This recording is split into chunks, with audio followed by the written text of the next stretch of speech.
மரணம் எவ்வகையில் ஏற்பட்டாலும் மரணம் மரணமே.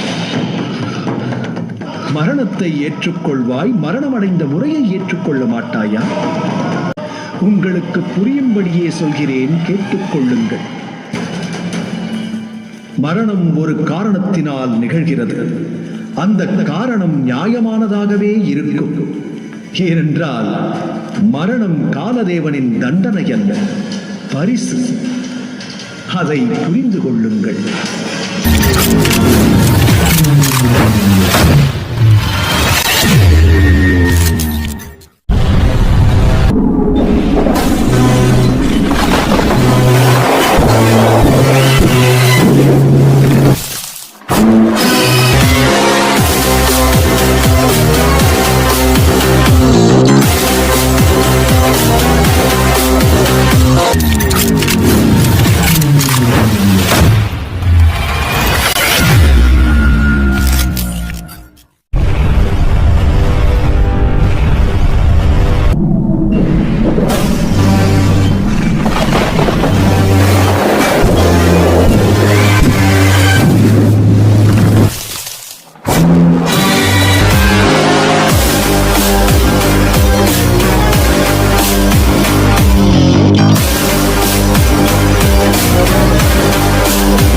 அன்பு, பாசம், காதல் இணைந்த தாய்மை, பண்பு, பணிவு, அடக்கம் இணைந்த ஒழுக்கம், கடமை, கண்ணியம், கட்டுப்பாடு நிறைந்த உணர்ச்சி, அறிவு, ஆற்றல், சிந்தனை நிறைந்த பேரழகு எங்கள் அம்மா. நேர்மையானவள், பாசமானவள், அநியாயத்தை எதிர்ப்பவள். விரைவில் உங்கள் OTT தளங்களில் காணத் தவறாதீர்கள்.